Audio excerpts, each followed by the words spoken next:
আপনারা দেখতে পাচ্ছেন যে পলিটেকনিক্যাল ইনস্টিটিউটের যে হাট, সেই হাটে প্রচুর মানুষের সমাগম এবং আসন্ন যে কোরবানির ঈদুল আজহা, সেই ঈদুল আজহাতে মানুষের সমাগম বেড়েছে এবং এখানে দেখা যাচ্ছে যে প্রচুর মানুষ সেখানে ভিড় করছে।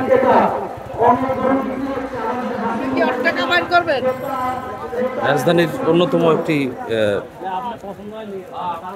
কর্পোরেট এলাকা, সেটি হচ্ছে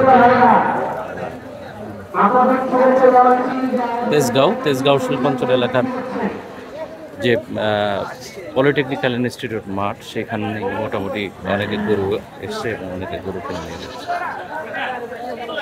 হ্যাঁ, গরু আইনা না 15টা দেখে 14টা। আর ভালো নাই, বাজার ভালো না, কম খদ্দের দাম কম বলছে, গাড়ি খরচ বেশি, দোকা খরচ বেশি, দোকা 17 দিতে হবে পিস। বান্ডেল থাকলে প্রতি সেনমানিতে টাকা বাঁচবে। বিকাশ সেনমানি বান্ডেল কিনে জিতুন প্রতি লেনদেনে। কোন গরুটা দেখছেন? এটা কিনতে চান? হ্যাঁ। কত দাম চাই? কত চাচার দাম চান? কত দাম চাইছি 2,35,000। পরে ঠেকেছে 210 বলছি 160। তাহলে কি 100 করে দিবেন? জি না, পড়তা না। হ্যাঁ, ওই দামে পড়তা নাই। কত হলে ছাড়বেন? শেষ কত হলে ছাড়বেন? শেষ কথা 2 লক্ষ হলে ছাড়বো। এর নিচে ছাড়বেন না? কুষ্টিয়া, মিরপুর থানা। গরু কোথা থেকে নিয়ে আসছেন গরু? কুষ্টিয়ার গাড়ি। কুষ্টিয়া। বাড়িতে পালা না কিনা? বাড়িতে পালা।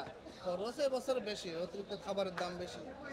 এক বস্তা ভুসির দাম 3,000 টাকা। এখন এই যে দামে বিক্রয় করার কথা বলছে তাও লস হবে।